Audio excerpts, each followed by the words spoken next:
what's up mga ka-jeep trip at mga ka-jeepers? Magandang araw sa inyong lahat. Ngayong araw ay re-review natin ang specs ng isa sa mga old school Saraw jeepney na bumabiyahe dito sa may Pasay City. Pero bago tayo magsimula, siguraduhin nakasubscribe ka muna sa ating YouTube channel at syempre pakihit na rin ng notification bell para updated kayo sa mga latest jeepney videos natin.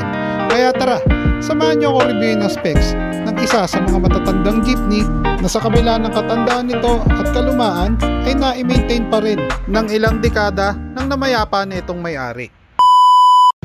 Okay yan, so kasama natin ngayon si Ma'am Janet. Tama po ba yan? Si Ma'am Janet ang asawa ng owner na itong old school na jeepney na bumabiyahe rito sa M. de la Cruz, Libertad.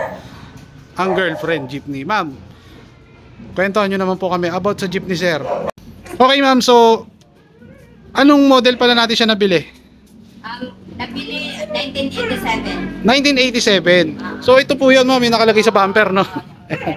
1987. Ayan. So ma'am, kamusta naman po itong ating traditional jeepney way back noon pa? Hindi ba tayo binigyan ng sakit sa ulo? Ay hindi naman kasi wala namang ibang nagbabiyahe nito, siya lang po. Si Sir Sir Tic ba? po. Po. Ayun. Kumbaga, ma'am, pakwento naman sa amin kung gaano ka sinop at kalinis sa jeep, kaselan sa jeep si Sir Tic Boy. Grabe ho. Grabe ho kalinis. Ayaw magpapasakay ng galing sa palengke, baka daw magkalat ng lansa ng isda. Grabe ho kalinis yun. Sobra. So, ma'am, halimbawa may sumakay na ganun. Paano po, halimbawa may sumakay na may bayong, tas may dalang isda na malansa, ganito ganyan. Ano pong ginagawa ni sir? Gumagarahe po muna bago bumiyahe ulit. Mabubusina po sa akin yan doon sa kanto. Ipaparada niya para ipapalampaso sa akin kasi ayaw niyang bumiyahe na may dumi, may malansa, na may maaamoy siya. Yun, so napaka-selan pala ni sir, no? Ay, sobra. Ayan. So kung makikita nyo, napakalinis din talaga na itong jeep na to. Ayan, old school yung Saraw bumper niya. And then meron pa siya ngayon, no? Yung parang kilay kung tawagin. Ito man, bago na lang po ito, no? Kumbaga, nailagay ni sir bago siya mawala, no? Ayan, si sir, ang owner po is wala na po, no, ma'am, no? Noong ano lang po, December 17 po. Yun. Nagkasakit po eh. Nagkasakit. Actually, itong jeep na to is nakalinya na sa akin last year pa. Ngayon wala napuntahan. Ayan, and then, ma'am, ano po lang makina na ating traditional jeepney na to? 221. C221. Pwede po makita natin yan, ma'am? Oh, sige po. Yun. Whoop, whoop. Napakalinis ang kanyang makina, mga boss. Ayan. So,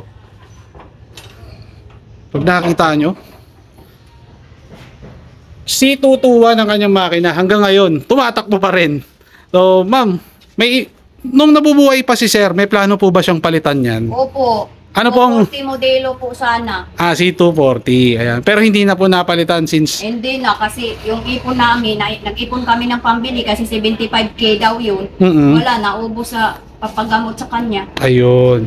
So, napaka-solid na itong C221. Pero actually ma'am, hindi naman po kailangan ng malaking makina rito sa inyo dahil maiksi lang ang ruta nyo, no? Way lang. Ayan. So, ang linis. Ayan. So, napaka-solid. Ito, C221. Pati yung mga ano nyo, may mga reflectorized na sticker. Ayan. Siya lang din na po naglagay. Oo, sarili po niyang ano yan. Ayan. So, sarili niyang gawa. Siya lang ang nag-design. Oo. Okay. Then, ang preno. Nagamit pala na ito. Parang dalawa yung master niya, ma'am, no? Ito, dalawa. Okay, next natin is, syempre, typical na sa Saraw ang merong kabayo. Ayan. Ito, ma'am. Kayo pa po nagpa-buffing yan. Oo. Ayan. Kasi nakatago lang po yan eh. Ayan. So, yung nabubuhay pa siya, ayaw niya, hindi pa nakakabit yan. At saka ito po.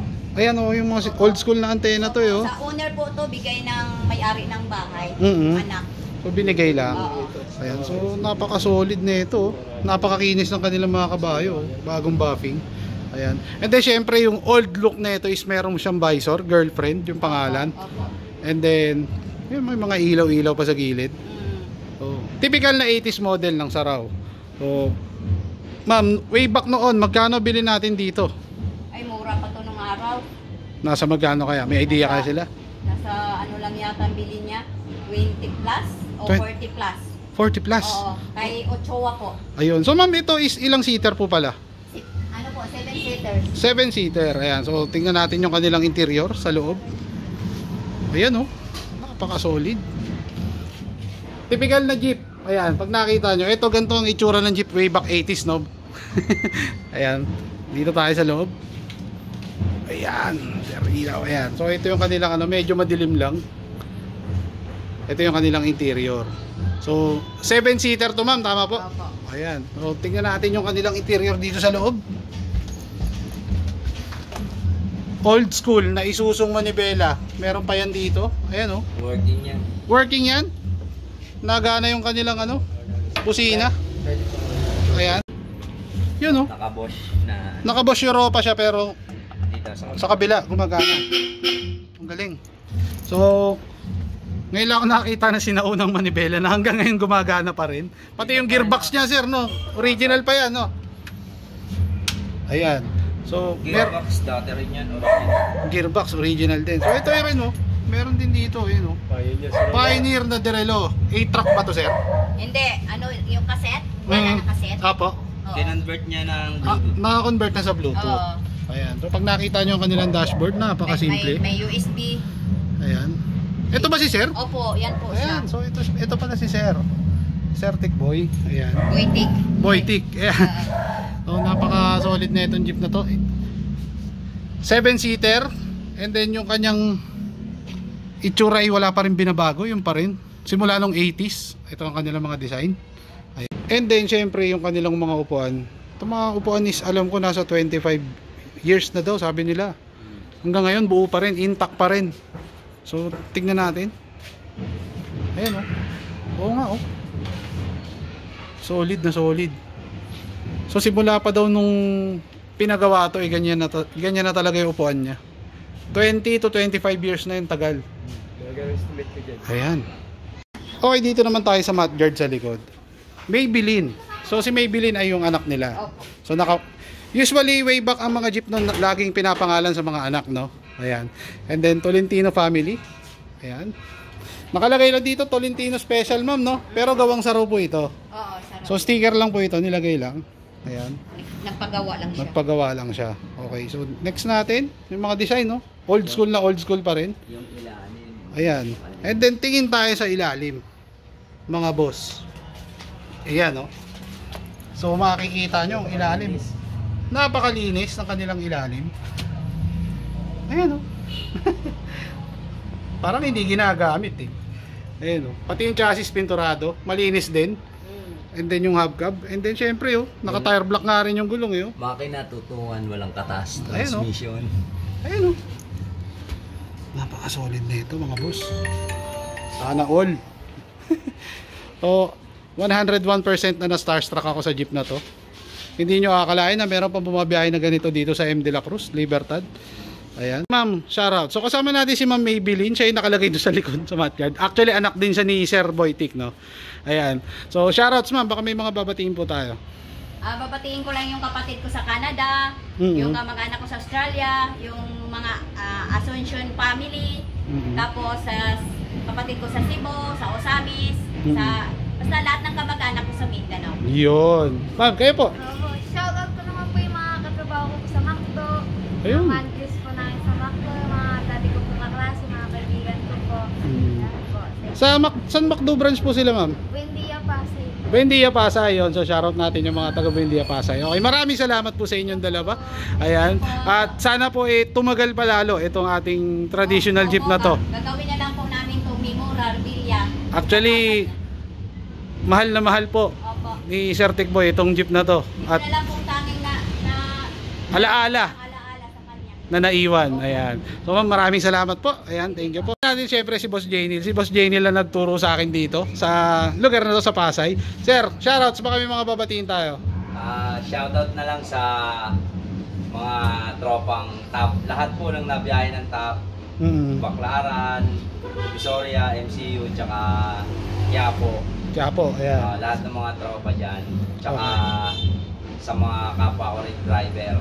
Yun. Shoutout sa lahat. Yun. So, Tsaka Noto Jeep ni face out pa rin tayo. syempre, ayan. And then ma'am, sa face out pala ng mga traditional jeep, ano pala opinion natin?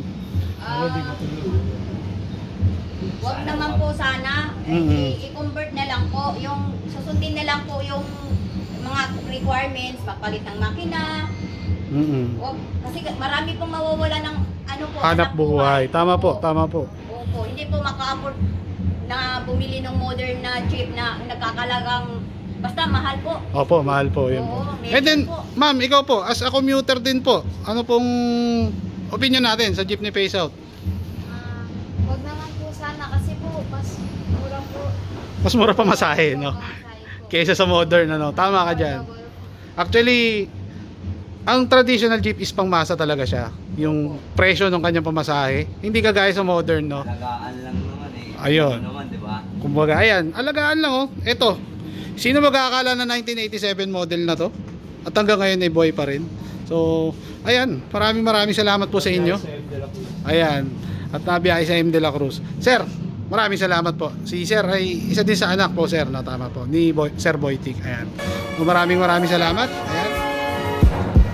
Yun. So, napakaganda na ito. Maraming salamat sa lahat ng mga nanood sa akin since day 1. Ayan, hindi ko na kayo kayang isa-isahin. Sobrang dami nyo. So, shoutout na lang sa inyo lahat. Please like and subscribe.